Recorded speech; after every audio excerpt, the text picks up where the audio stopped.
Greetings, family. Sister Shanice in the house for another Wednesday evening. Absolutely delighted to be here with you this evening. Certainly hope that you have risen in power today, that you have risen to accomplish much. Hope that all is well with you, that all is well with your family, that all is well with your loved ones. So looking forward to another really interesting Black History topic today. We had an amazing session, didn't we, last Wednesday, which was episode 7 in our journey, where we're looking at our ancient ancestors and their journey across the globe and the evidence that they left behind in the huge monuments that they built to remind us of their greatness, of our greatness. My. What are we going to be leaving our children and our children's children today that they can look at in the future as evidence of our greatness today? I'd really love for you to drop your response to that in the chat. What evidence are we going to be leaving behind to our children and children's children of our greatness? Now, I'm not sure if you're hearing, so I wonder if No, I don't need that.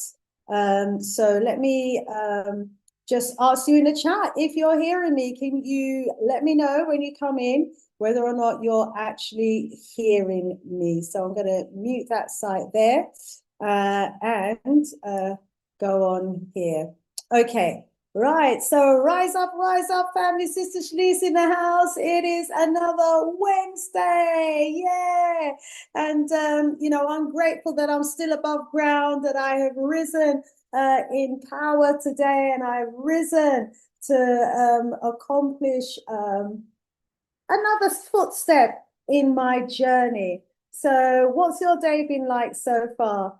Let me know. Drop the message in the chat. Okay, let me just do some posting so that I can get the link out to some of you so that you can actually join me in the house today. Let me see who the first one is in the house today. Yes, we have Kwame Aboje. He's the first one in the house today. Rise up, Brother Kwame.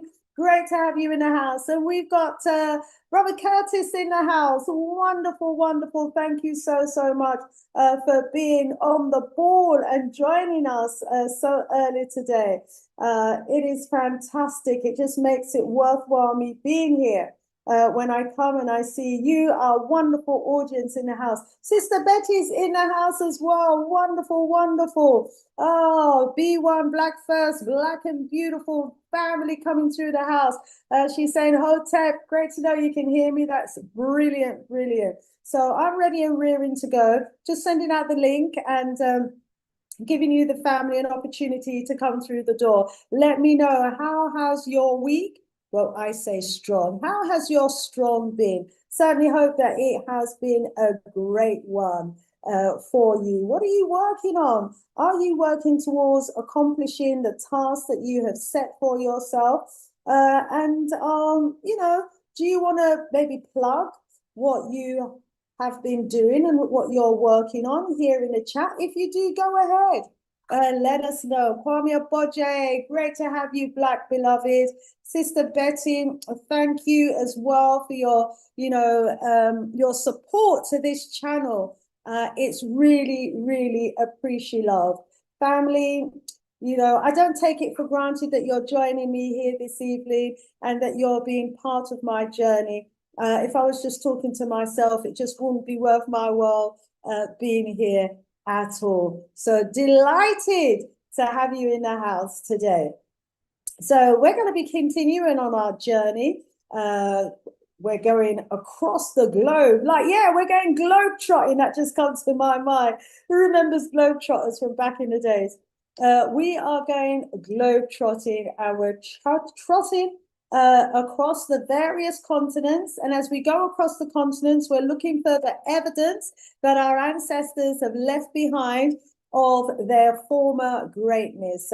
We're on episode 8 today. We started off with episode 1. And in episode 1, we were looking at the origins of civilization itself. And then we looked at how our civilized Asian ancestors actually took their civilization across the various continents, and the evidence that is there to prove that we were the first indigenous people of all the continents in the world.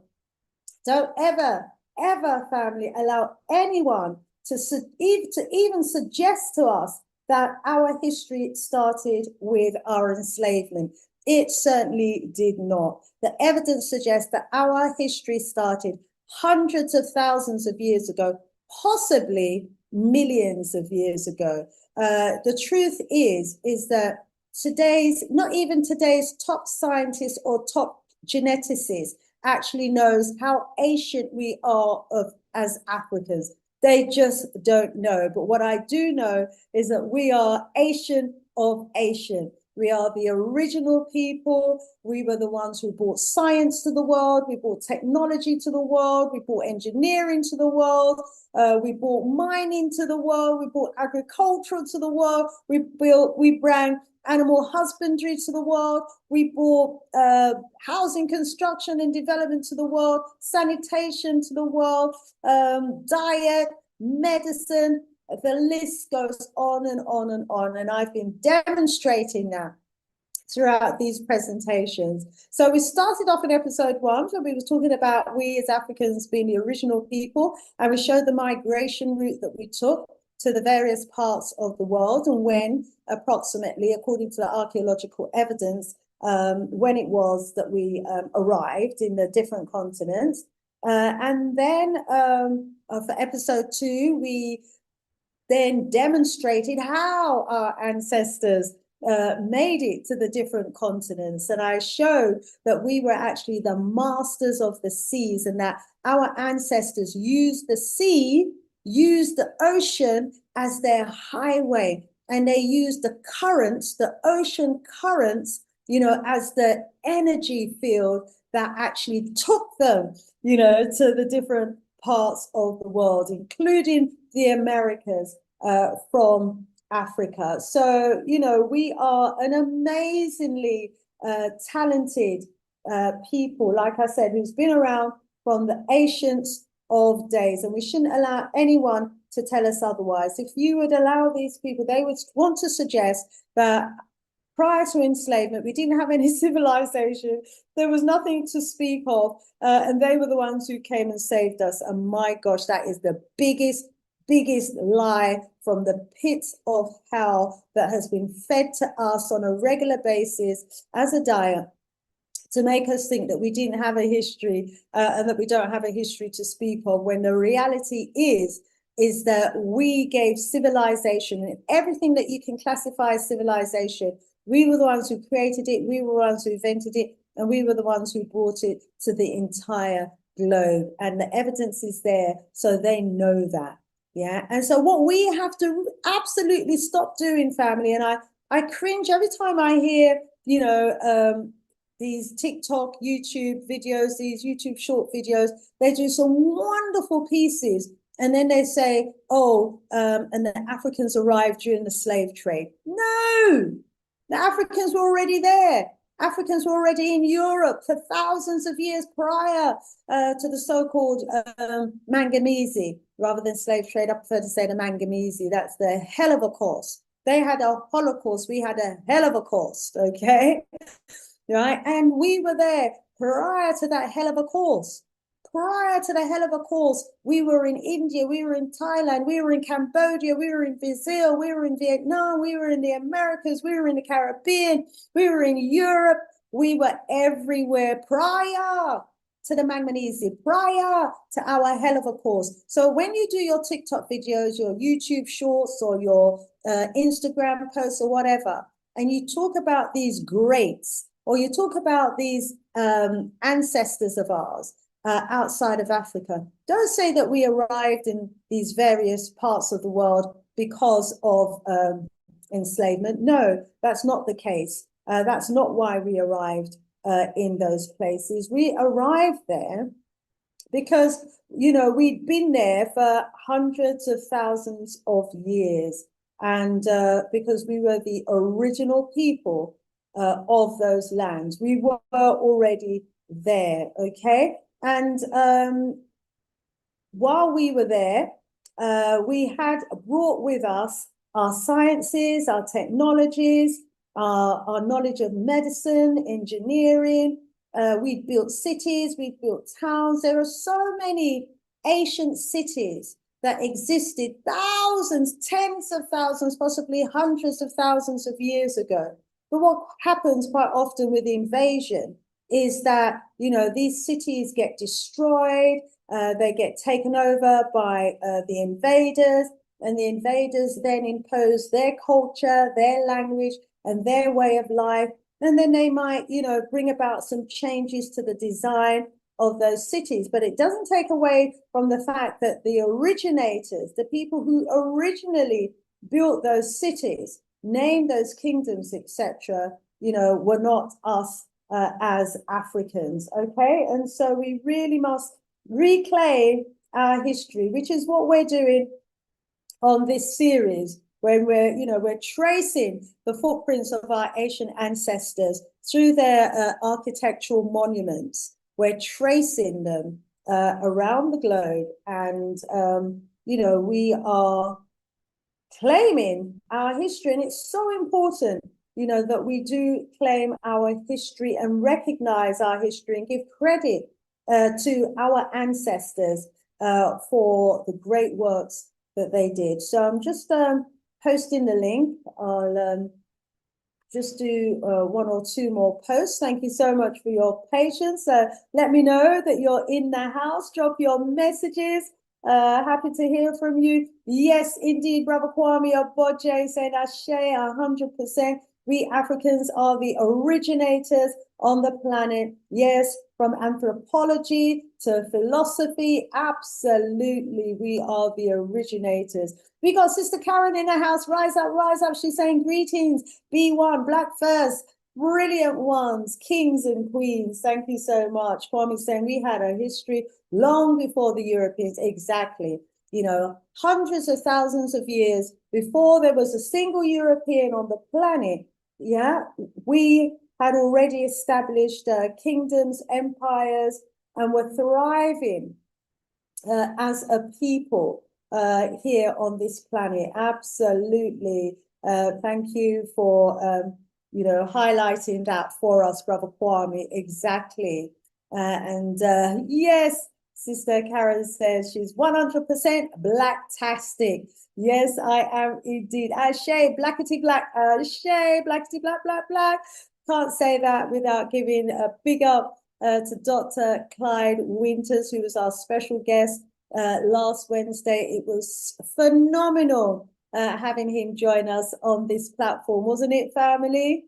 You know, unfortunately, he can't be with us today. He is a little under the weather. So send him your healing vibrations, family. You know, cheer him up, big him up. You know, let him know how wonderful he is, how much he's valued, how much we appreciate love him, because we certainly do. We don't take our greats for granted. Brother Kwame says, Africans, wherever we are in the world, where we were there, yes, since the birth of our civilization. Yes, indeed, from Bangkok to Tokyo and from Bombay to Lahore, Africans were there.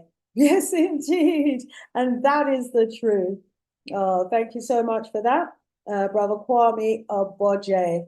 And how have you been? I hope you're well. I hope your family's well as well. Let's send some healing vibrations to our beloved Dr. Clive Winters, that he gets well soon, because we value him. He's got so much works that he wants to contribute to our community. So he needs his strength to be able to do that, doesn't he? So yeah, send him some great healings, okay? Let me just continue posting these, getting them out, and they're chatting away. And I absolutely want to get the presentation on the way very quickly because, as always, I've got a lot that I want to get through, and want to make sure that you, our wonderful family, get the benefit from the works, from the research, from the investigations that I've been doing. Yes, thank you, Sister Betty. Sending healing prayers to Bubba Winters. Yes, indeed. And Sister Karen is absolutely agreeing. Healing vibes for Dr. Clyde Winters. And I certainly hope, you know, our wonderful researcher, historian, linguist, Dr. Clyde Winters, you know, actually feels the energy, feels and receives the healing energy that our family is actually sending him right now. And, you know, there is power in sending healing vibrations. And, you know, where I am, there are doctors here who use healing vibrations and you know, send healing to people on the other side of the world. So it's a real thing. And people who receive those healing vibrations actually believe that it works. You know, they testify that it works. So it's a real thing, a real thing. Okay, let me finish now sending out. Yes, let's send that to our beloved, who often says to me, oh, so you need to send me the link. Because not every YouTube doesn't send out my links. Quite often people don't even know that I'm live. And so that's why at the beginning of the show, I take the time to send out the links to my regular followers, just so that they've got it and they can join the show. And of course, you can always watch the show afterwards on playback if you know, you miss the live. It's great to watch it live, especially if I've got your interaction. Then you can, you know, join the conversation as we go through the show live and direct. So, yeah, that's it. Just sent out the links there. So how is the family? How's the family? Certainly hope you're all well. I can see Hotep, brother Gary. So our brother G's in the house. I can't actually see where he is, but someone's greeting him in the house. So he's obviously there somewhere. Welcome, welcome. Great to have you in the house. It's always wonderful. Oh, there you are. Brother G is in the house. He says, where can I obtain a copy of this publication? Amazon doesn't seem to have copies available. Oh, is that my book? Yes, they do have copies available, Brother G. You should be able to get it from Amazon. If you just Google my name in Amazon, Shanice Lindsay, it should come up. If you just put hidden in the shadows, then you probably won't find it. You will have to put hidden in the shadows of ancient Britain, an erased African history restored. If you put the full title in, then it definitely will come up. And or if you search for the book by my name, then it will come up as well. All righty, thank you so much for raising that, so that I've got the opportunity to let the family know that they need to search for it by my name or by the full title. So yeah, on maybe a different device, if you do that and test it, and let me know if it actually comes up. Thank you so much. Brother Kwame says, yes, Africans in Britain and Ireland migrated. Yes, in London, Liverpool, Bristol, Birmingham, Dublin, Cork, yeah, Waterford, Belfast, Derry, Glasgow, yeah. We were all over England, Ireland, Scotland, and Wales. We're the original people of England, we as Africans, the original people of England, original people of Ireland, Scotland, and Wales. And you will get the beginnings of our journey to those parts and the very early ancient times of our existence in Britain. If you get hold of a copy of my book, and all being well, there will be a part 2, which will give you more detailed information about some of our greats and some of our history that we have in Britain. We have a phenomenal amount of history in Britain. Wow. It's huge, family. The breadth and depth of our history is vast. Have I heard of Maponga, Joshua Maponga? Yes, he has been a guest on this show in the past, Brother Thomas. So yes, I have indeed. If you, family, just to let you know, I have over 500 videos on this channel. So if you go on my channel and do a search for Mapongo, for example, then his videos will come up. And I actually worked with him to help edit one of his books. I had the pleasure of doing that. And that book is available on Gumroad. So if you put in Joshua Maponga, what? Betty said he was in a serious accident. No, I wasn't aware of that. When did that happen? Oh my gosh, I sincerely hope that he is well.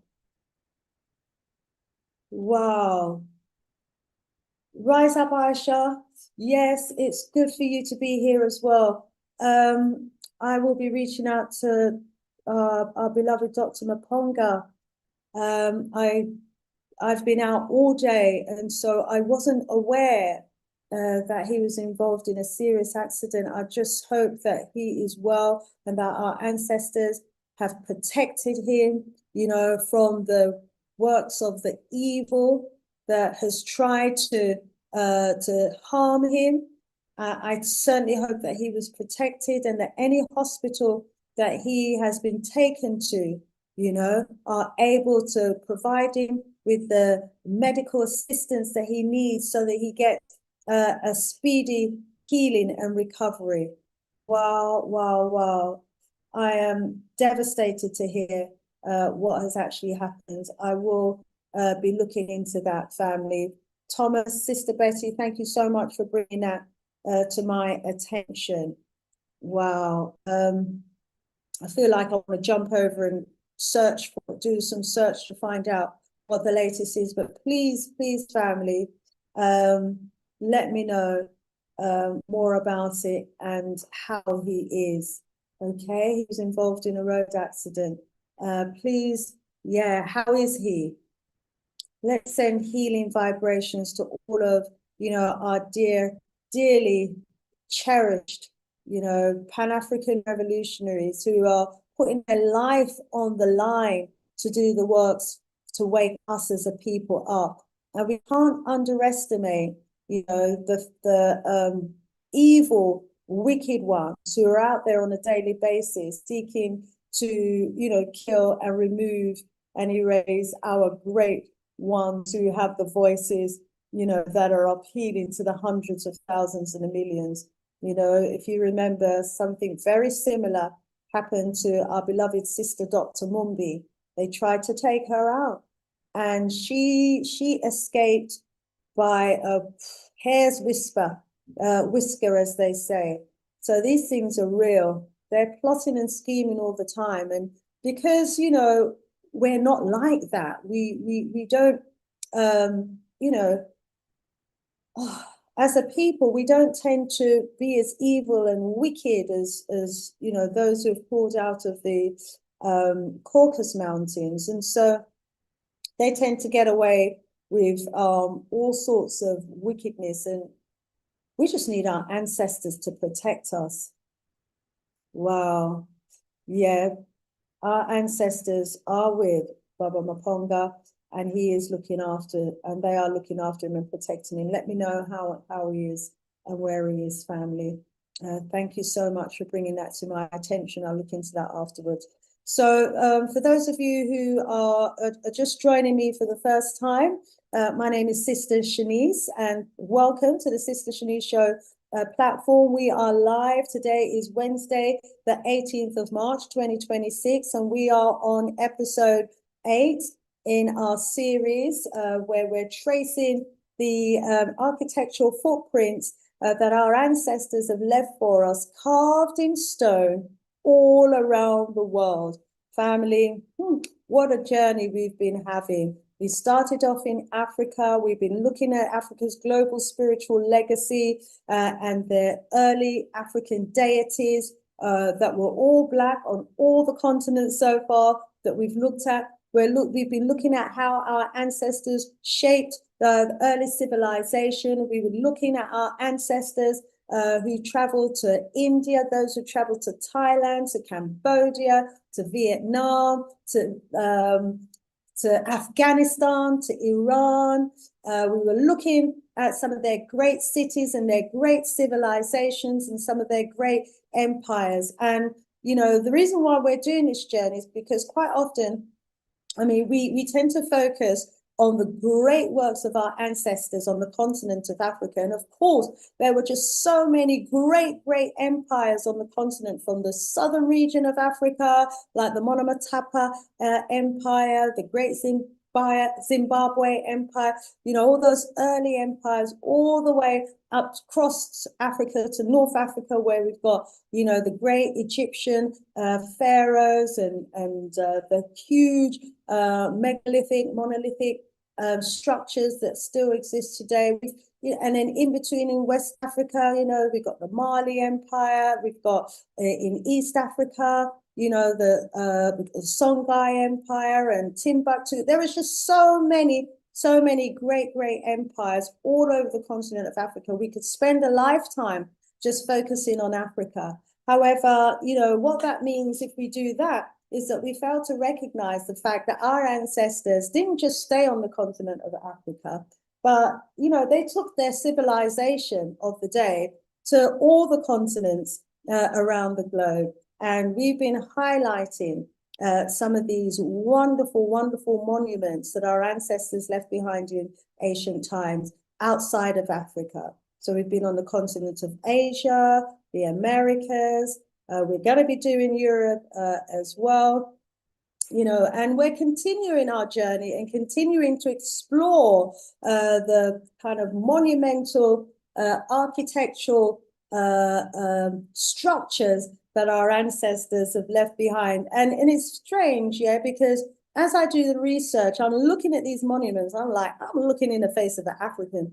But, you know, the white historians, they will write and they will say, these were not Africans. You know, they'll tell you that the faces of these huge monuments with their broad noses and their big lips and their African features, you know, just because it's in India, they say they're not Africans. Just because they're in Cambodia, they'll say they're not Africans. Because they're in Japan or China, they'll say they're not Africans. And of course, you know, they were Africans. They are monuments of Africans. So, you know, we're going to continue to do that journey. Let me just check in the chat. Rising up the family all the time. Yes, of course. Yes, our powerful kingdoms of Dahomey to Zimbabwe. Yes, indeed, beloved. Thank you so much. To those of you who haven't given me a thumbs up, haven't given me a like yet, please do. I do value your likes. They say it helps with the algorithms and it helps to get the videos out there. The more likes that you get, I doubt it when it comes to my channel, but hey, no harm in trying. No harm in trying. Okay, time, I think, to get the presentation on the road. Quite a few of you are already in the house. Thank you so much for getting in early. More love, more strength to each and every one of you. So I've got a presentation for you today. I'm going to be continuing with the presentation that was started last strong by our beloved Dr. Clyde Winters. And so, yeah, I hope that you will enjoy my part of the presentation. Dr. Winters last week, he went into the linguistic side of the Olmecs, and I'm going to be going into, let's get the presentation up. Oops, let me get into slideshow mode, and it's coming. It takes a little while. I'll click it twice, it goes in and out. Okay, well, I'll click it again. Yeah, okay, presenter view. There we go. Woo. From Africa to the Americas. Hopefully you can see that, family. From Africa to the Americas. Yes. Last strong, we had the privilege of having our beloved Dr. Clyde Winters as a special guest on our show. And, you know, he took the series to another level when he went into the linguistics. And yeah, if you're just joining us for the first time, we have been traveling around the world, actually. It's been quite a journey from Africa. We've been all over Asia, and now we're in the Americas. And basically, we've just been interpreting the works of our ancestors who have left these huge monuments behind. Look at the heads there that they left behind in the Americas, family. And, you know, we've been examining the facts and highlighting the fact that we as Africans have been in the Americas for possibly hundreds of thousands of years. And these Olmec heads are basically a powerful example of what our ancestors have left behind. And they speak to us volumes about the ancient world. And wow, we featured Dr. Clive Winters, who just went in about these Olmec heads. So just a quick recap from episode 7. So Dr. Clive Winters, he took us on a powerful journey from Africa to the Americas. And look at him there. This is, you know, Dr. Clive Winters wearing, you know, the helmet of the Olmecs, and, you know, just a portrait of what he would look like if he was one of the Olmecs. And can you see the similarities? Oh my gosh, that is just so fitting. The way he was able to have such a deep understanding of the Olmec civilization. I said to him, Dr. Winters, you sure you're not a reincarnation from the Olmec civilization itself? He was just walking us through their writing system and basically just revealing the names of all of these Olmec rulers. And, you know, he was deciphering for us the language, the scripts that they used and the structures behind those inscriptions. And he was highlighting the similarities between the Olmec script, the Manding script from the Mandingo people from West Africa. And he was showing us how he was able to decipher those scripts and Olmec glyphs. And wow, it was just such an interesting pathway that he took us down in episode 7. So if you're interested in discovering the inscriptions and the bilingual texts that helped him to understand those inscriptions, he actually shows us it. He shows us the text. He shows us, you know, the Olmec text. He shows us the glyphs. He shows us the Manding scripts. And there's also several other scripts that he was able to read in parallel with them. I've got them in my notes somewhere, and I'll bring them out. And so when he started looking at these parallels, he started seeing all of these resemblances, similarities in words from the Manding to the Olmec script. And it was like, you know, there's something in this.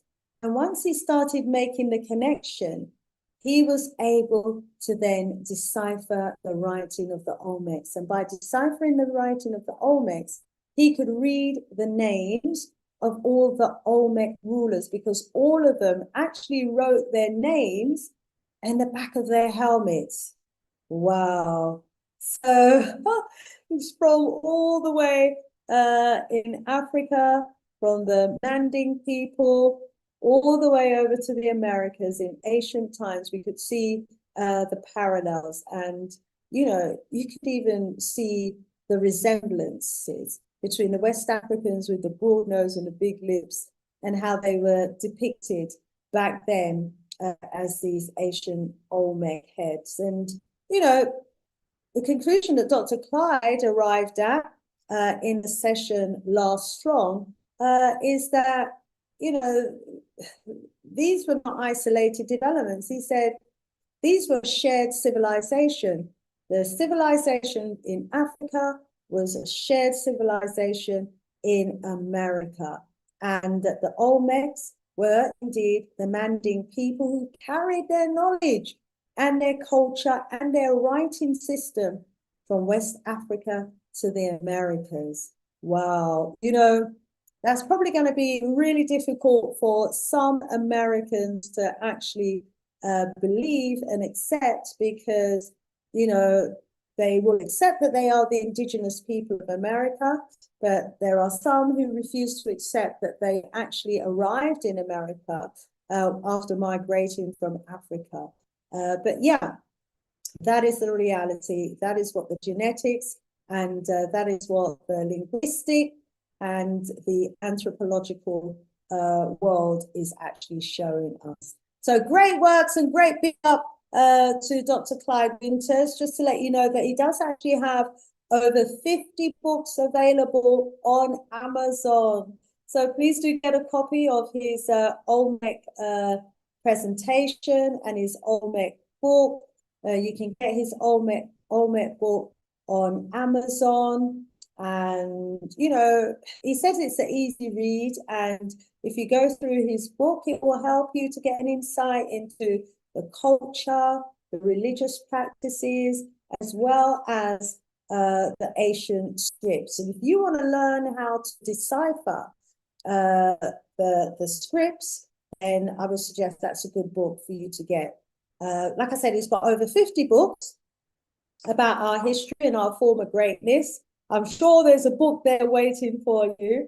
Yeah, if you're interested in our great empires, then, you know, he's got books on our great empires as well. And it's so important that we share the knowledge about our former greatness with our children as well, so that they can grow in confidence in the knowledge of who they are.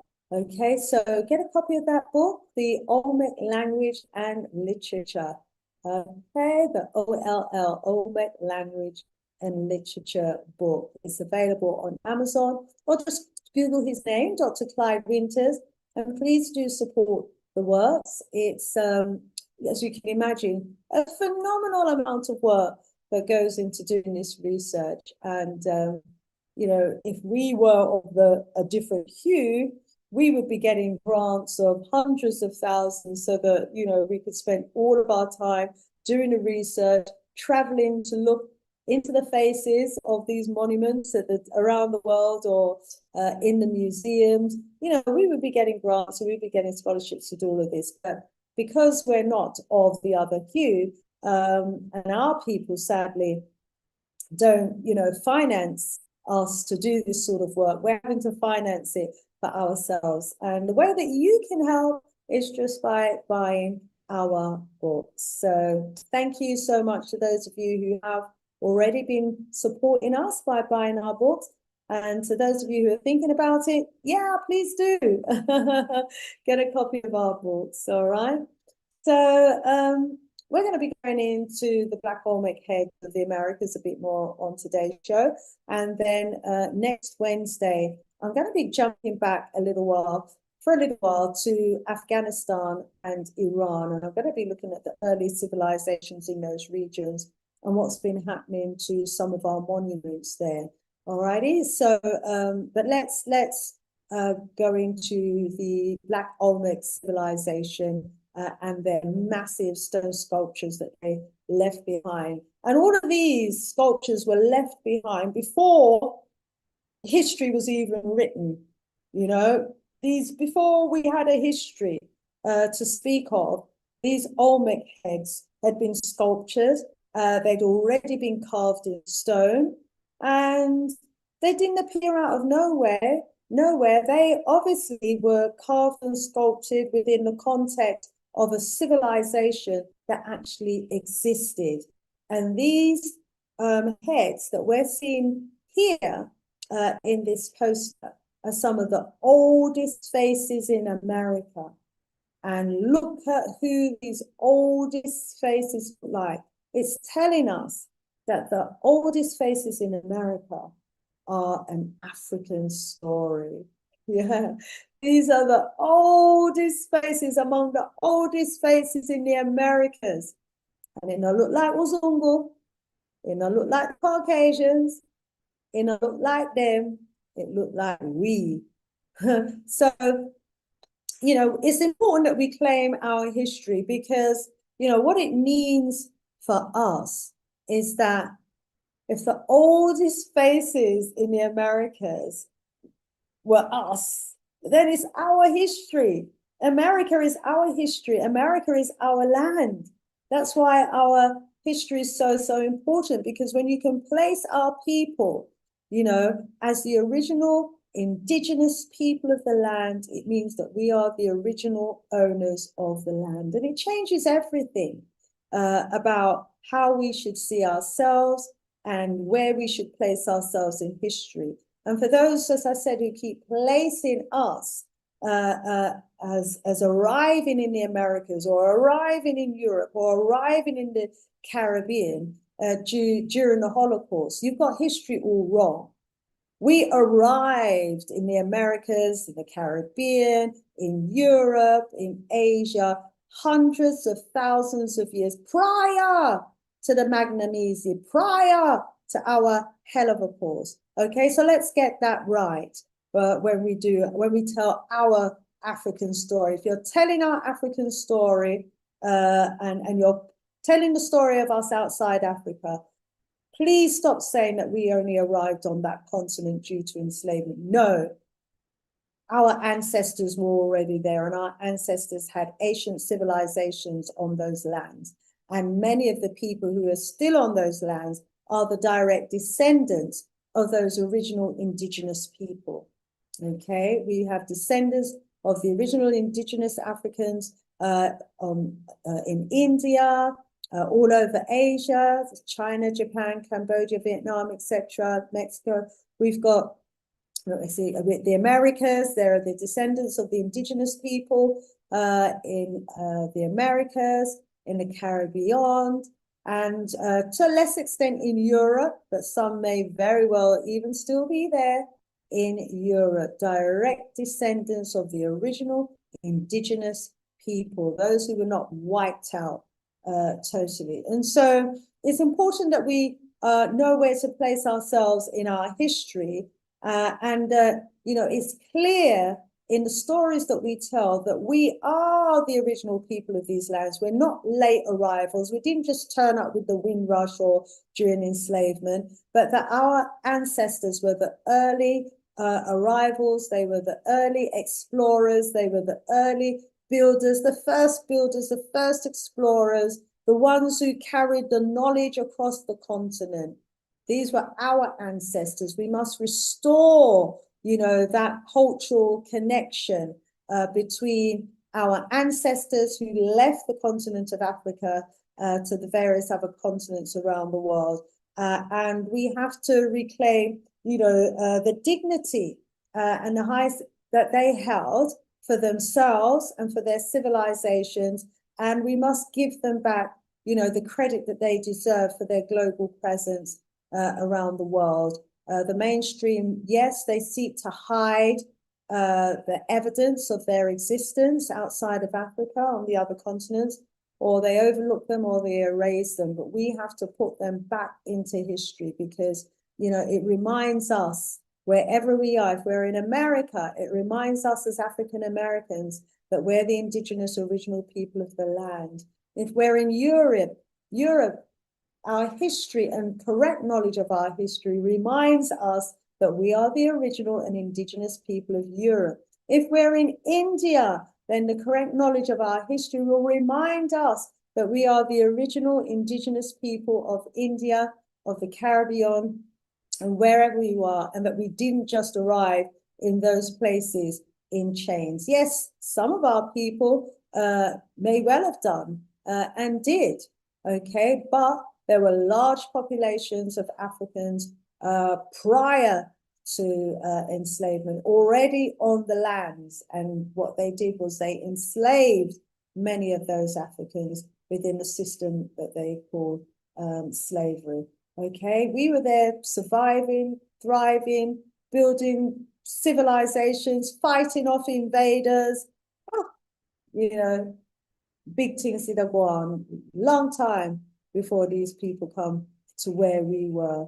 And sadly, you know, we didn't see the wicked and the evil, wicked ways of these people. And so we welcomed them. We allowed them to live among us. We allowed them, you know, to learn our ways, to learn our culture. And then they grew in numbers, took up positions of power, played the divide and rule, totally undermined, you know, our leaders, and eventually overthrew them, took over our lands, and then started committing genocide, just like what's happening in Northeast Africa that they call the Middle East, what's happening there today. We've been through that already, and that tactic is nothing new.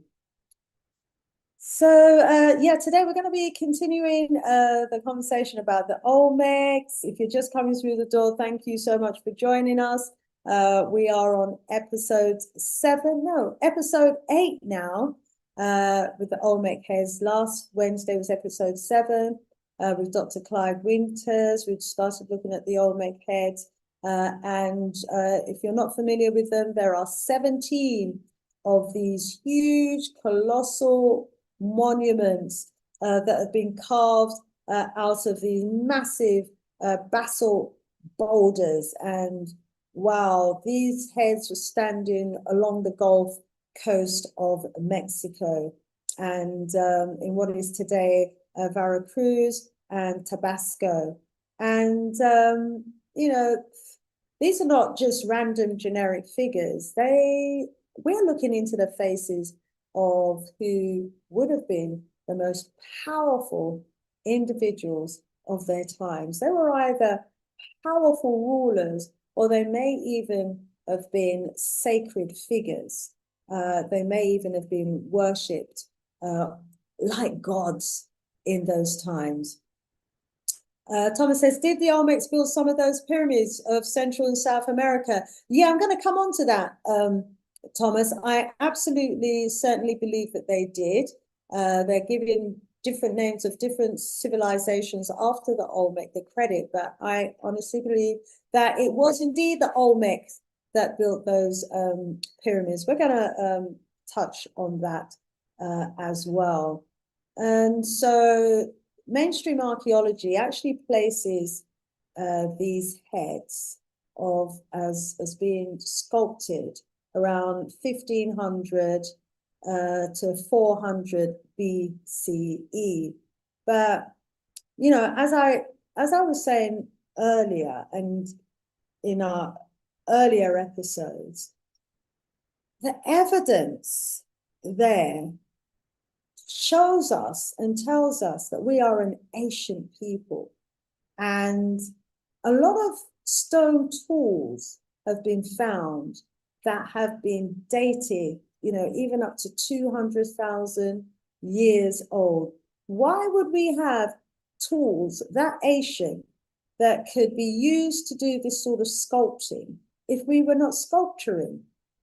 So why is it that the tools that they find that we used back then as the technology for creating these sorts of monuments, dated 200,000 years old, but the monuments and the ornaments themselves are only dated like 1500 BCE, you know, 4,000 years old, say. That just doesn't add up for me. So, you know, then we begin to ask ourselves, what are the true dates of these ancient heads?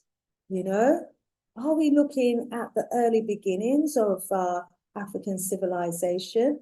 You know, when our ancestors left Africa, we know that they took their skills and their civilization with them. Thomas has asked about pyramids. We find pyramids on all the different continents.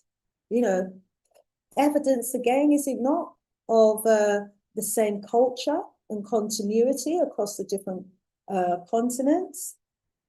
And so we're looking, I think, here at some very early beginnings. What point in time? As I said, the archaeologists are saying that the time is quite recent, but maybe it's the technology and the capabilities that they have that limit them from actually determining the age of some of these monuments. But I think they're much, much older than the archaeologists are able to detect. These Olmec heads are already recognized as the mother culture of the Mesoamerican region. And they are recognized as the civilization that laid the foundation for what came after.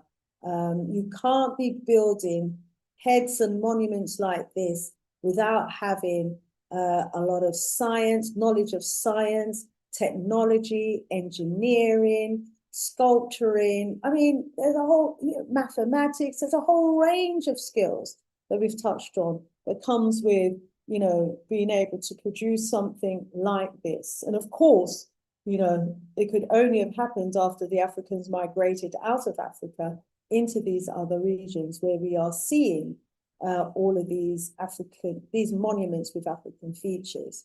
So it's possible that these Olmec heads are tens of thousands, maybe even hundreds of thousands of years old, of us as African people who would have had then a different level of knowledge of science and technology that we took with us as we moved around the world. So where did all of this begin and when was it carried there?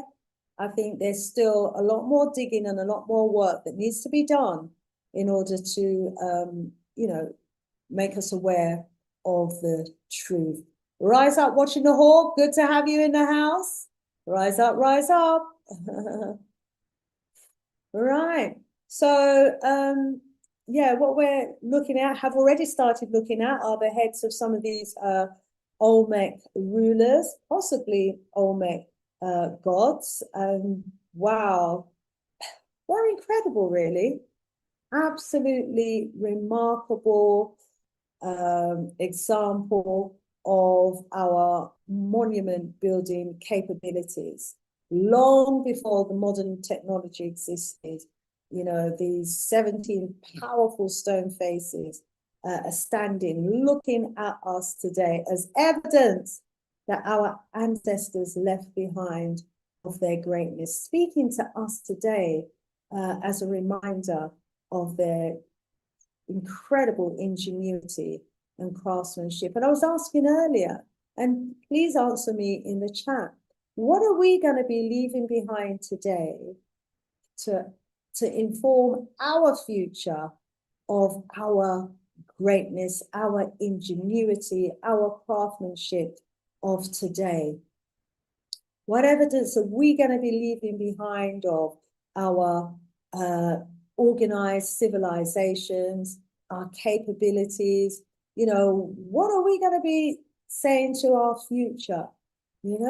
They've left us a reminder, as a result of these huge ancient monuments, that they were rulers, that they were great ones, that they had technology and science, and that they weren't just surviving, but they were thriving. They were building, they were shaping societies, and they left their distinct features for us to look at in stone. Had they not done that, family, we wouldn't be looking at these features today. So Blacks in America, as I said, we talked about Dr. Clive Winters, and I'll tell you, what do you think of Dr. Clive Winters' face there as one of the Olmec heads? I think there's such a likeness, it's just so well suited, isn't it? Tony says, I see different Africans. I see Nigerians, Cameroonians, Ghanaians, Congolese men. I was speaking to a Mexican at work, and he was saying they were short people. It's possible that they are Twa Mbuti. Yeah, we know that in West Africa, we've got short-statured Africans. In the southern region of Africa, we've got like the people that they call the sand people, you know, the kind of squint eyes, Mandela, Chinese kind of featured Africans in East Africa, Kenya, Ethiopia, Sudan. We've got the taller Nilotic Africans. But yes, there are Africans who have their own kind of unique, distinctive characteristics in the different parts of Africa. And I also do agree with you that you can see, you know, which group of Africans it is that reached where in the world, you know, by their descendants. I agree with that. So this is what Dr. Clyde Winters had to say in one of his academic papers, that you can get free of charge from academia edu. And he's also dropped some presentations there that you can get free of charge. But, you know, if you can support his work with a little finances, if you can become one of his Patreons, it's only £5 a month. Please do support. You know, we just appreciate love the support. It just lets us know that you care and you value the work that we're doing. You know, £5 a month, £3 a month, it's not going to make us rich. It's not going to, you know, help us really in any significant way. But what it does do is that it tells us that there are people out there who value our work. And we value you. This is why we do it. So we appreciate your support. So what he says in this academic paper, I'll read. He says, and this is a paper that's entitled Blacks in Ancient America. He says, when Columbus arrived in the New World, he found that African merchants were already trading goods and living in the Americas among the Indians. That's right, we were already there. But many of those early European colonists discovered that the American Indians had many stories about Blacks once inhabiting parts of Mexico, Central and South America. These same Europeans were surprised to discover that many American Indians worshipped Black gods. Yes, Black gods were worshipped all around the globe. We've been looking at them. Years later, scholars reading the journals of the Spanish explorers and colonists, which made references to these Blacks in pre-Columbus America, could not believe that Blacks had lived in the New World before Columbus. They believed that Blacks had come to America only as slaves. These same scholars did not know that before the slave trade, there were many African ships sailing the Atlantic Ocean, carrying goods from one end of the West African coast to the other.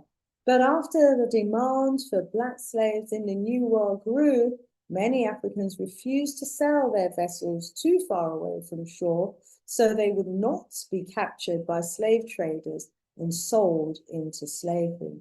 Even though many scholars ignored the stories and artifacts discovered by archaeologists, which indicated Africans arrived in America before Columbus, by archaeologists, which indicated Africans arrived in America before Columbus. Other scholars like W. Du Bois, J.A. Rogers, Leo Weiner have presented convincing evidence which shows that the first civilization in Mexico were founded by Africans. So family, it's not just Dr. Clyde saying it, it's not just me saying it, W. Du Bois, J.A. Rogers, Leo Weiner, just to name a few, have produced convincing evidence to prove and to show that the first civilizations in Mexico were founded by Africans. Get your copy of that paper entitled Blacks in Ancient America by Dr. Clyde Winters. And the good thing is it's free of charge.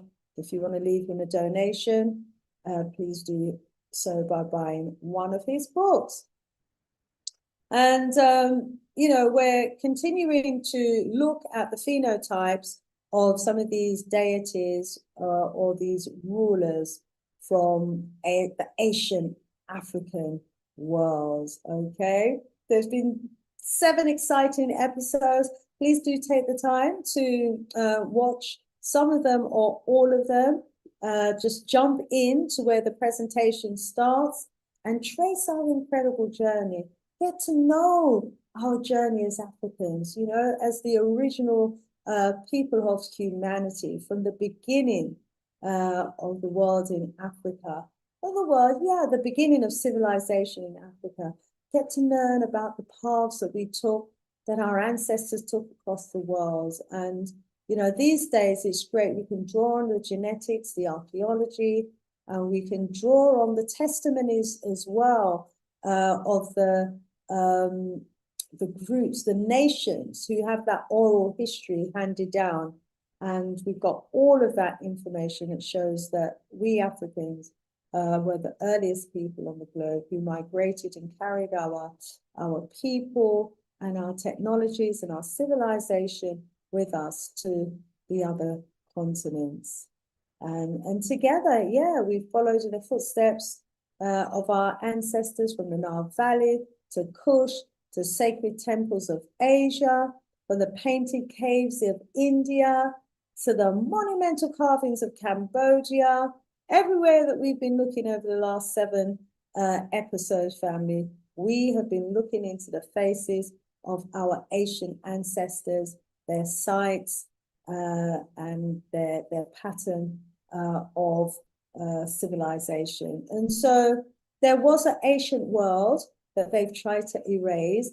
It's an era that I call the Stone Age era because, you know, it was a time when our ancestors were actually carving images of themselves into stone. It's a time when we were building our ancient civilizations as well out of stone. And we had stone technology that we were able to use to create these wonderful monuments. And so it was our Stone Age era. So, you know, when you look at the stone monuments of Egypt, to the stone monuments across Asia, to the stone monuments in the Americas, you can see the striking similarities. You know, you can see the pattern that emerges across the continents of the ancient world. We were portraying, you know, our own image at the highest, as the highest expression of beauty, the highest expression of God, being close to God, you know. And what did that look like? Highly richly melanated African, broad nose, full lips, tightly coiled hair.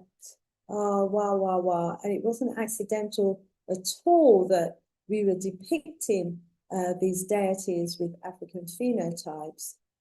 It was because it reflected the likeness of the people who existed at the time, who organized those civilizations, and, you know, had their spiritual belief system of the day that they would have considered as very, very important. And yeah, why would they keep repeating these features across all the different continents if it wasn't important? Why are we seeing so many monuments of highly melanin people carved into stone with broad nose and broad lips if they weren't important people during ancient times? Yeah. Remember, we were the only people in ancient times as Africans. There were only Africans. That's why the deeper they dig, the more they keep finding us, you know, because even though they're looking for themselves, because they've only been around in recent times. And we've been around for hundreds of thousands of years, possibly millions of years. And obviously, we held very high positions of power. We would have been highly respected, highly regarded in the ancient world. And there wouldn't have been the racial hierarchies because everyone would have been African during that time. But anyway, let's continue, you know, in the Americas, because, wow, there is just so much to the Olmec head journey. So let's cross the ocean. remain in America just for a little while longer and explore the monumental evidence that they have left behind. Wow. So as the fascinating Olmec heads, you know, continue to present themselves to us, and they are incredibly fascinating. When I was looking into the Olmec heads, I had to remind myself that what we shouldn't do is study them in isolation, because they're not, although they stand as huge, you know, megalithic monuments, they would not have just stood alone. They would have been, you know, connected to the society around them. They would have been connected to the spiritual system of the day, the culture of the day, the city of the day, you know. And so we need to put them back into that bigger picture. And so the heads, when you start thinking of it like that, are not just sculptures, they're part of the civilization of the day that actually existed, the civilization that laid the foundations for all of the civilizations that followed. And, you know, this is one of the reasons why the Olmec head, I suppose, is regarded as a mother culture of Mesoamerica, because it was the first. And these monuments at the time, you know, would have been used within those societies for ceremonial purposes, as part of, it would have been incorporated into their architectural planning. There's writing on them, so you've got their writing system, their symbols, their glyphs all over it, and their knowledge systems. And later civilizations like the Maya and other civilizations, you know, they didn't just come in a vacuum. They actually inherited those earlier civilizations. So when we look at the Olmec heads, we're not just looking at faces. We're looking at the early beginnings. We're looking at the foundation that gave birth to the other major civilizations that actually followed. And that is huge. When you look at it within that context, you know, when we look at the bigger picture, then, you know, we can begin to realize the importance of understanding the origins, the influence of those originators, and the legacy that they left behind. Let's see if I've got any new messages. No, can't see any new messages there. Greetings, watching the hawk. Good to have you in the house. Yes, thank you, everybody. Okay, so yeah, here, Thomas, scattered throughout Mexico. Oh my gosh, I was just blown away at the number of pyramids that they've got in Mexico. There's pyramids standing in ruins, evidence of the ancient civilizations there. The Aztec civilization, I've taken credit for some, the Maya civilization, the Toltec people, you know, all these groups of African civilizations known by different names, you know. But when you go back tens of thousands of years, just know that we're talking about African civilizations. And there are many of these hugely impressive pyramid sites still standing, hundreds of feet tall. And they've been around for thousands of years. They don't really know how many thousands of years they've been around for, but they've been around since the African Stone Age era, when we were building and constructing monuments in stone. Here, we've got a bit of a map. Hopefully you can see it, but this purple region here is like the heart of, is the Olmec heartland. And they've given the date to the Olmec heartland of being around 1200 BCE. So you add on another 2,500, we're talking about 3,700 years ago, they say. But, you know, I say it was much, much older than that. And then this peachy color here represents the the rise of the Maya civilization that they say was from 1200 BCE also. Okay, but I think this civilization here is the Olmec civilization is much, much older. And then this lime green area here is the Zapotec civilization from about 700 BCE. And then they've got these black dots in white circles that's a bit difficult to see, but they're dotted around on this map. And these are the sites, they say, where the Olmecs had considerable influence. And then there's other white dots where they say that they weren't too influential. And then you've got these, it's very, very difficult to see, but there's some white circles and there's a white rectangle as well. This buddy here, where is that there? It's these, it must be these lines here, which represent, yeah, it's these lines here that represent the Olmec trade routes. So you can see that the Olmecs had numerous trade routes that go back thousands of years. So we'd already, carved these routes, these trade routes, probably around hills and valleys, through forests and maybe over mountains. But they had their own trade routes, and they would trade in things like mined commodities. So we've been mining for tens of thousands of years. We were mining jade, using the jade for ornaments, for ritual objects, for symbols of power. We were mining hematites, using that for mirrors and ornaments, obsidian, tools and weapons. We were mining basalt that was used for the monuments and the sculptures and the architectural stuff. So we can see just from the mining and what our ancestors were trading, that there was highly sophisticated societies and civilizations, that they had technology that enabled them to do all these mining of a whole range of produces through to finished products.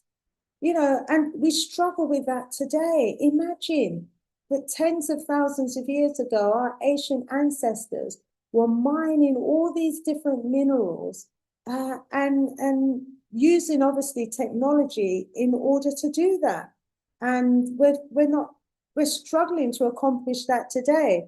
It shows the extent to which, we have been destroyed as a people. Imagine hundreds of thousands of years of accumulated knowledge that enabled us to be able to build these huge megalithic monuments and pyramids and all of these structures.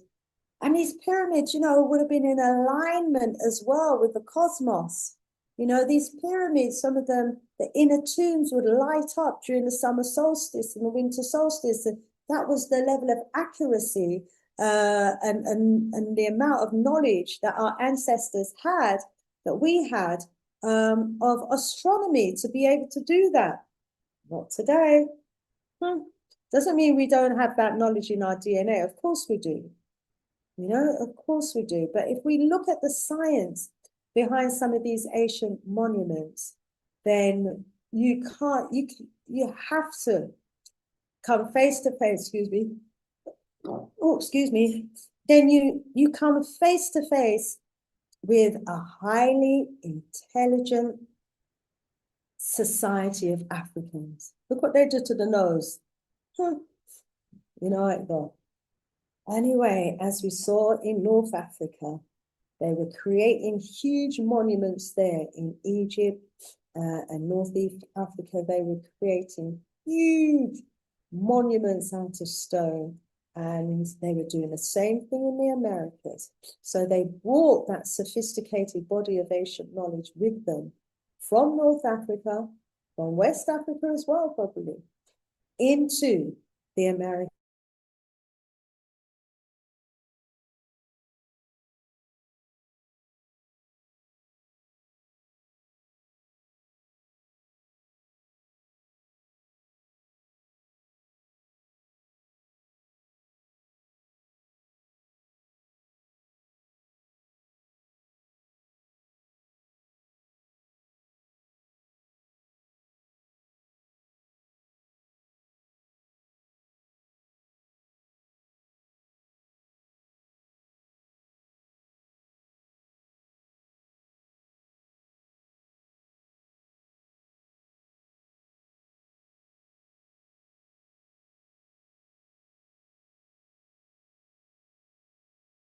Apologies, my internet must have got interrupted there, but I'm back. So maybe I have to go back into screen share. Let me, because I don't think when it dropped out, it might have lost the presentation. So let me go back, family, and rewind and share and come again. Apologies for that interruption there. I dropped offline for a moment, and so I need to go back in and do the share over again. Give me just a short while to sort that out. Yeah, the internet must have just dropped. Bear with me. I will be back again. So I'm just setting it back up again so that I can come back in, family. Let's see. Same to view. There we go. Apologies. My internet, it seems, dropped out there, but I'm wheeling and coming again. Right, where did I get to? Okay, yes, I had this wonderful, wonderful Olmec heads up, didn't I? And we were looking at the science behind it, and I was saying that you can't look at these Olmec heads and not be, blown away by the level of sophistication, creativity, scientific knowledge, technological knowledge that our ancestors must have had to be able to create something like this. The geological knowledge, the knowledge of astronomy to be able to line them up with the cosmos, the knowledge of quarrying, and then just like with the building of the pyramids, where they would quarry the stone that they needed to make these monuments, it would have been some of them miles away, kilometers away, and how they transported it, sorry about that. Let me just decline that. Yeah. So some of these monuments were like, some of these monuments weighed up to 40 tons. Huge. Let me just quickly send a message to someone who's just going to keep ringing. Apologies for this, family. I mean, everybody ought to know that I'm live on air at the moment, but clearly there are some people who forget I'm live. Oops. On air. I'll call you back. Okay. Sorry about that, family. So yeah, some of these blocks that they use to make these monuments, like weighed up to 40 tons. Imagine 40 tons of blocks. I see on the continent, I've seen in Zimbabwe, in Gambia, in Jamaica, how our creatives, our sculptors will carve monuments, huge lions, huge elephants, huge monuments out of wood. And in Zimbabwe, they still have the capability to carve out of stone. And, this is a skill that we've had for tens of thousands of years. And so we had the tools. We obviously would have had the vehicles that would have been needed to transport these huge, heavy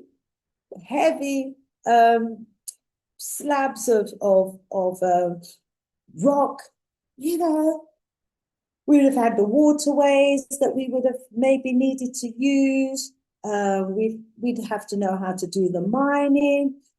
As a society, we would have had to be able to organize our people to be able to do something, so we'd have to be able to put all of the logistics in place. That would require leadership, that would require planning, strategic planning, mathematical calculations, the artists, the sculptors, and everybody would have had to have a high level of knowledge about what they were doing in order to accomplish something like this. These facial features, these monuments, if we begin to break down what would have gone into actually creating these pieces, when we start to look at it, then we can only marvel at the greatness of our ancestors and what they've managed to accomplish. Wow, wow, wow. And obviously, this work that they were doing would have been of great importance to our ancestors as well, because what they were working on would have been something that symbolized, power, authority, something that was intended to last from generation to generation, something that represented their advanced intellectual culture, their advanced ability to, create something of significant symbolism that they wanted to leave as a legacy. This is monumental stuff, and this is the works of our ancestors. And so, proof that we as a people can work together, build civilizations together, build huge megalithic monuments, pyramids, and that we possessed, civilizations and societies that had very complex science and engineering and artistry skills and social systems and abilities long before modern technologies, long before, any of the technology that we know before. We had our own technologies, and we built our cities in complex ways that can't even be replicated today. What a journey, what a journey. And obviously, that journey of ours was severely interrupted, which is why we are where we are. But isn't it fascinating to just look back, family, and to be able to see where we're coming from? Wow, wow, wow. Okay, I am just going to go back online and catch up. Right. So let's go over to the next slide. This next slide here is of one of the Olmec pyramids during the era of the Olmec civilization, as I said, which is considered to be the mother civilization in that region that thrived, 3,000 to 4,000 years ago. And even though they only give the Olmec civilization a date of 3,000 to 4,000 years ago, I believe it was much, much older, much older. Sorry about that call coming through when it did. And then after the Olmec civilization, you had the Maya civilization. They thrived from about 2000 BCE, they say, to about 1697 CE. So they thrived for like 3,000 years. We had civilizations that lasted 3,000 years, some 5,000, some 10,000, and as I said, we've been around for hundreds of thousands of years. And so we had civilizations that lasted thousands, tens and hundreds of thousands of years. After the Maya civilization, we had the how do you say this? Teotihuacan. Teotihuacan civilization from 100 BCE to 750 CE, and the Aztecs came in as well as a civilization during from 1325 to 1521 CE. And we saw on the map, earlier map as well, where some of those civilizations were within the context of the Americas. And so these civilizations spanned over 3,500 years, but I really think they need to put a zero at the end of that. And they say that it represents the Mesoamerican history. And sometimes these, civilizations overlapped, with some flourishing for longer periods of time, and some for short times. And so during those reigns of those great rulers, it's during those times we see those Olmec heads appearing. And it's likely that these Olmec heads, even some of them may well have been on the top of some of these pyramids. What do you think? Right. Here's an interesting piece from the Zapotec civilization, 700 BC to 1521 AD. This civilization was a prominent indigenous culture, and it flourished in the valley of Oaxaca in Mexico. And they were known as the Cloud People, and they built a major ceremonial city called Monte Alban. And, they were part of one of the civilizations that developed an early writing system, maintained a complex society, and a polytheistic religion. Polytheistic, I can't say it, religion. Hundreds of thousands of the Zapotec descendants, they say, still live in Oaxaca, still living in Oaxaca today. And it's an interesting nose, I must say. I just get the feeling that there was a bit that was slotted into that nose with the broad bit on either side that has been removed. What is it, family, with these people and our noses? Drop it in the chat and tell me what you think. Eh? Why are there so many of our statues with their noses damaged? What do you think the reason is for that? I'd really love to hear your view.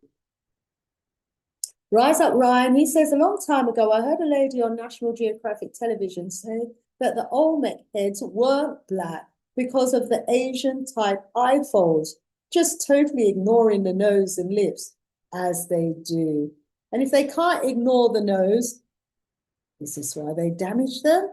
What do you think it is that these people have with the noses of so many of our monuments around the world? Not just in Egypt, as we can see here in America, and as I was showing you in the earlier episodes, they were blowing off the noses of the monuments in Iraq, in Afghanistan, in Iran, all over the Asian world. We're seeing the same lightning, whitening, and facial destruction to the nose area.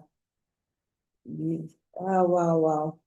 What's going on? I wait to hear your views on that. Okay, let's go over to the next slide. And as you can see, there's another type of pyramid here that our ancestors built. And can you believe? Well, you can probably believe it. I was surprised when I was preparing for this presentation to read that there are so many pyramids still standing in Mexico that they can't even determine the number of pyramids that there are. They said that there are thousands of archaeological sites. Many have not even been fully excavated. And there are many smaller structures that remain unstudied. And they're saying that there are over 30 major pyramids that Mexico has and is well known for. and many of these pyramids are preserved sites, and quite famous sites in their own right, that go back to some of these early civilizations that I mentioned. And that there are hundreds of smaller structures that could be classified as pyramids still standing across the country. Hundreds, more pyramids than in Egypt, more pyramids. These are smaller pyramids, they're hundreds. And then there's, in addition to the hundreds of pyramids, there are thousands of sites, thousands of ancient sites across Mexico, Guatemala, in the Mesoamerica area, roughly 1,000 known pyramid structures. Did you know that there were so many pyramids in the Americas family? More pyramids in Mesoamerica than in Egypt. Obviously, Egypt has its major and significant pyramids, and archaeologists there have identified around about 118, between 118 and 138 distinctive pyramids. Obviously, in ancient Kush and Sudan, there are more. There's a high concentration of pyramids there. There's about 200 to 255 known pyramid sites. But in the Americas, what? I mean, it's just blown me away how many pyramids, thousands of ancient sites and hundreds of pyramids across the Americas. This is something that needs to be examined more closely by us. As I said, if this sort of works was sponsored, then we would be able to go and actually visit these sites and take pictures of them, do the architectural designs, get up close and personal with some of these monuments in the museums around the world, and the location of some of these precious sites, because we can move around a lot more quickly now than we were able to before. We don't have to, be on boats and ships for months to get from A to B. We can fly.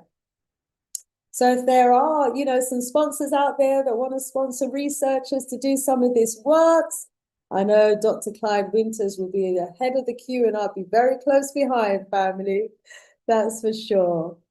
So, they've got some huge pyramids in the Americas, many of which, as I said, have been well preserved. They've got some that go back to the Maya civilization, the Teotihuacan civilization, the El Tejan civilization. There are many of them. The Aztecs, if I didn't say the Aztecs as well.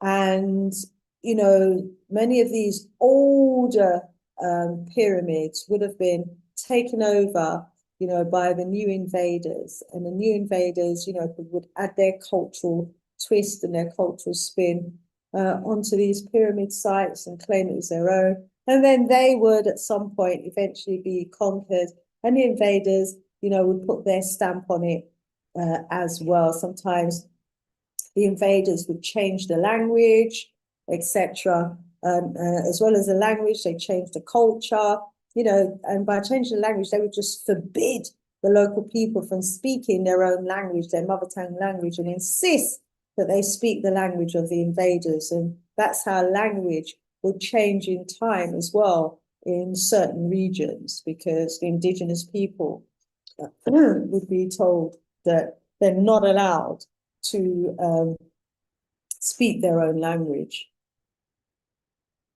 I thought this was a really interesting people. This is an image that I got from the internet of the Maya people, who were, as we know, a Mesoamerican civilization, ancient civilization, about 3,000, 4,000 years ago. And not only did they have their monuments, their pyramids, and all of their architecture, but they were also advanced in astronomy, They had developed their own writing system. All of this, thousands of years before Columbus was even conceived or thought of in his mother's womb. And, you know, look at what we're looking at. People with my complexion, you know, and they've got some interesting headwear as well. And I'm sure all these different headwear probably represent different nations that may have been coming together for an event, from Egypt to the European in their fez. Look at him in his fez there, you know, and look at this one, look like dreadlocks, you know, like a boba dread, got their hair up in a wrap. This one's got their feathers, you know, their locks. This one might be an Egyptian, representing an Egyptian god. And then this is the sort of thing that Dr. Clive would be able to read, you know, these glyphs underneath. And he would be able to read and tell you what it says, because, and this was part of their writing system, because, you know, they had a pictorial writing system, then they would have had, you know, the text writing system. They probably would have had about 3 different writing systems. So that's a really interesting image there from the Maya civilization. And they built, as I said, massive temples, pyramids, palaces. You know, they'd introduced a very highly sophisticated civilization in the region. They had running water, they had reservoirs that they used to manage the season during drought times. They had a rigid hierarchy system. The kings were the ones who ruled as divine, and they served as like an intermediary between humanity and the gods. And, you know, they practiced complex rituals. They had ball games. You know, they were intellectually high achievers as well. They created a calendar system, 365 days of the solar year. They recognized 0 in mathematics, used a hieroglyphic writing to record history. You know, they cultivated maize, so they had knowledge of agriculture. They traded, they had knowledge of economies. You know, they had their own currency, they used advanced farming techniques. All of this we had during our ancient times. And there's so much information about, you know, these Asian African civilizations. And to think that, you know, we're not taught about any of it in school, colleges, and university, it's criminal, really. It is criminal because, you know, we were great beyond measure. Imagine our people studying the stars, you know, into astronomy, science, engineering, mining, agriculture, and having such a rich culture, and it being erased or not spoken of. I think, you know, we have a duty and a responsibility now during this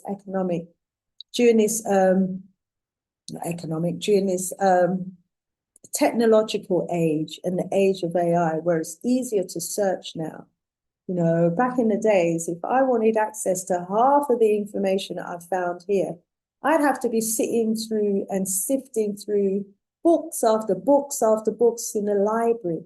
Now I can go through those books, you know, from the comfort of my laptop. I can read ancient books on my laptop. Yeah, I don't have to travel 500, 1,000, 2,000 miles, kilometers by aeroplane now to get to certain libraries where they've got this knowledge. I can search via the internet and access many, many ancient books and bring back to life our ancient ancestors. Right? Wow, look at this pyramid. The Mayas have been given credit for this. So, you know, Were they built by the Mayan people, or were they there before them? Did they inherit it and build on top of it? You know, these are some of the questions that we'll need to answer. But, you know, this is a major, major significant structure. It's got curved stones as well. Curved stones, you know.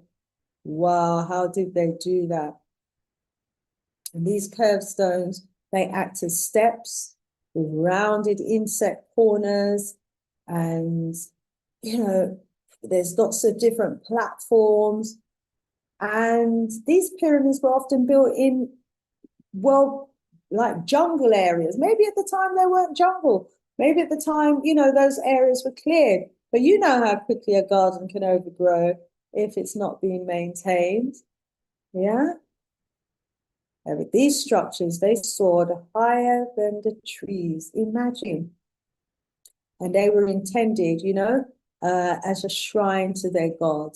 And, you know, the pyramids were mainly used as temples, religious meeting places, but they also acted as tombs for the deceased, the kings and the high society people who had deceased, you know, their rulers. And so they're also temples because they found the inscriptions of the city in some of these Mayan temples. And look at the steep staircases that it's got going along the side. There's chambers in there. There's different platform levels. There's 9 levels of this one that actually represents the underworld. And they've also got 13 secret passages as well. That's meant to reflect 13 levels of heaven. So yeah, huge, huge monuments, rounded stones, you know, stones that come out as platform that people can, you know, walk along. And then with these rounded edges, and you've got these steep, steep stairs as well. And inside, you know, all these different passageways. Wow. You know, our ancestors were incredibly skilled. These pins here represent where the Olmec heads were found. Some of the Olmec heads were found. And also where some of the ancient cities were. If you remember in the map, we had ancient cities in all of these regions. Here's another ancient pyramid type structure. This may have been a palace during its time. They've given credit to the Maya people. But these palaces, they would have been used for centers of administration. You know, they would have been used by the elite of the society, by the government of the society of the day. And we can see that there is some overlap because this probably would have been steps. And there's also a departure as well from your traditional type of pyramid, you know, with the tall sides and the single capstone at the top. So this is a different kind of style. So the Olmec heads, woo, are an incredibly ancient example of the abilities and the skills of our ancestors. And, you know, after the Olmecs, you got the Mayas, you got the Aztecs, you know, you've got all these different civilizations that came after, who were all, of course, African because they were too old, these civilizations, to be Europeans. Europeans, you know, came about much later in the day, closer to our times today than the times of our ancient ancestors. And you know, they've constructed all of these massive pyramids, palaces that we've still got some ruined examples of, steep and step pyramids, raised pyramids, west-facing platforms, you know, pyramids with stairways, with hidden chambers, some aligned with precision to the the cosmos, evidence that our ancestors were carrying out astronomy, astronomical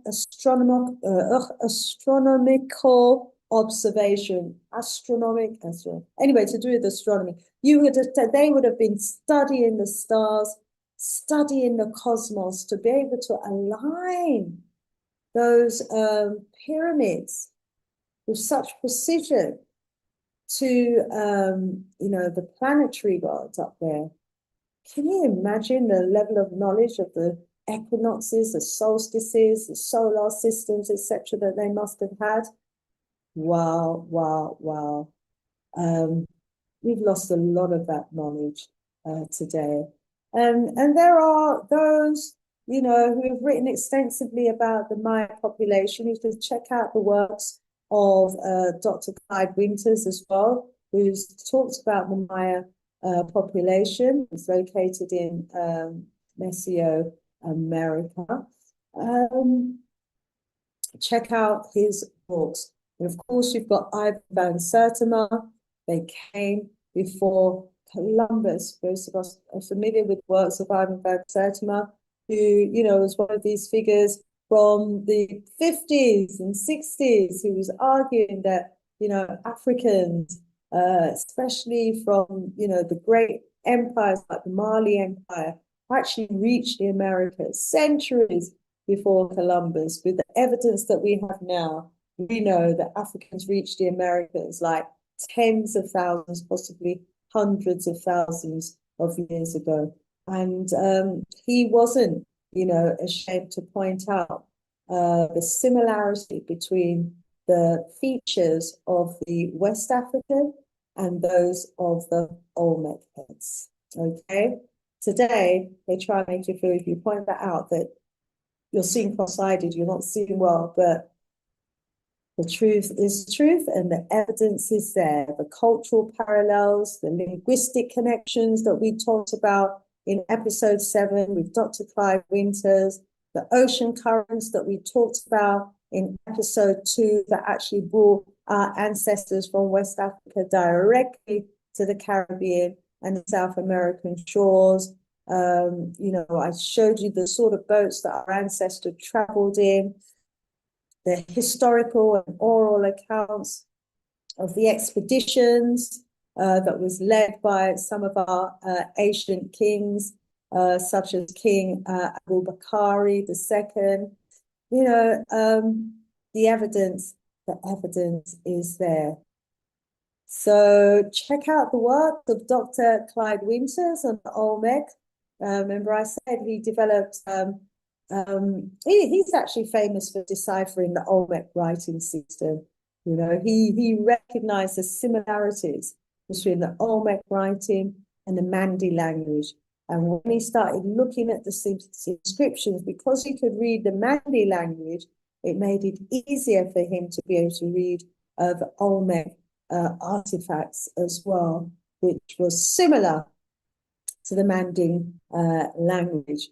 So check out his works. He's done some incredible works around the Olmec people and their writing system, and he's been able to decipher it. So wrapping up today, bringing it all together, kind of in conclusion, the Olmecs, they were not isolated and they were not, cut off from Africa at all. They left Africa, went to the Americas, and they laid the foundations for civilization in that region. They were there tens of thousands of years before Columbus. It was after the establishment of the Olmec empires that we see the rise of these other civilizations who then just organized themselves and built on to the civilization that the Olmecs had.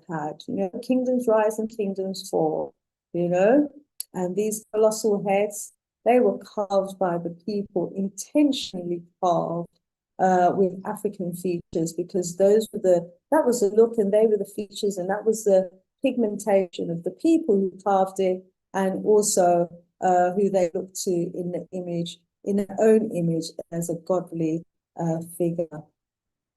Monumental, phenomenal architectural works, phenomenal ability to be able to create intricate, carvings with the likeness of those who it must be represented. When you think of, again, the astronomy and the precision of the alignment to the heavens, when you think of, how these civilizations grew and evolved into later civilizations, and that there's still evidence of their greatness here today, and that they left behind as a legacy to us, evidence of their greatness. What are we going to be leaving behind, family? What are we going to be leaving behind to the next generation as our legacy? I'd like to hear your thoughts on that. So I'm going to leave this presentation here for today. I hope that you found it interesting. I hope that, our ancestors were speaking to you through the stones that they left behind. They built those monuments in stone because they knew that we would need to see it, because in seeing it, we would realize and understand our greatness, even though we're no longer, at heights that we were back then, and we're living in a multi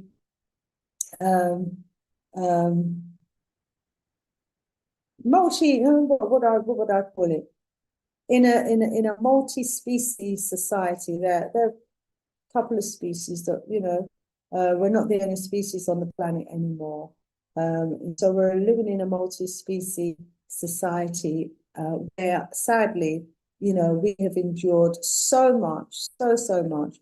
We're almost at the bottom. We've lost so much knowledge of who we are and our former greatness. It's up to us to do the digging, to restore that knowledge of who we are and the knowledge of our former greatness. So, family, I certainly hope that you've enjoyed the journey. Let me see what you'll say. Oh, thank you, Brother Kwame Oboje. He says, what an excellent presentation. Thank you so much. Oh, my beautiful friend Barbara is watching me all the way from Barbados. She said, always a pleasure listening to you. Thank you so much. I hope all is well with you and the Caribbean there. Kwame Oboje, They Came Before Columbus by Baba Ivar Van Sertima is well worth reading. Yes, it is indeed. Yeah, what's your thoughts and opinions? Why do they always keep blowing off the noses of those monuments? What are your thoughts on that? Bobby says, Timbuktu, the home of our college Sankore, yes, Sankore, our colleague Sankore taught law, languages, astronomy, engineering, and philosophy. Rise up, beloved. Tony says, Thomas, I also saw a video, and it's obvious that 5,000 pyramids may be buried in the sand in Al-Kabilan. Al-Kabilan is a huge continent, so it's not surprising. Rise up. Thank you for that. Yes, indeed. They've probably just seen the tip of the iceberg, and I'm sure there are, thousands more across the African continent. Thousands more pyramids, thousands of sites yet to be excavated. And it's almost every day I'm learning of, a new discovery of a tomb that's been excavated with thousands of pieces of monuments, thousands of pieces of architectural evidence. And I'm like, when are we going to be the ones that are finding, these tombs and uncovering the evidence of our former greatness? Because we know once those people get hold of it, that's it. Then gone with it, lock it up in the museum, lock it up in a Fidem house, the friend house, selling it on Sotheby's and all the other top auction companies that they use.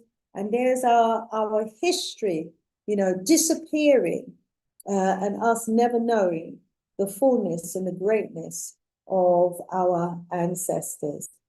Yes, our ancestors from Kemet taught algebra, law, architecture, languages, engineering, astronomy, philosophy. Yes, they did. Yes, they were. I mean, people would come there to learn at their feet from all around the world. We've got Kashiba in the house who says, because of time change of daylight savings time, you are coming on 1 hour later here in the Eastern United States. Okay, what time am I starting? Is it 3 or 4 p.m.? Please let me know.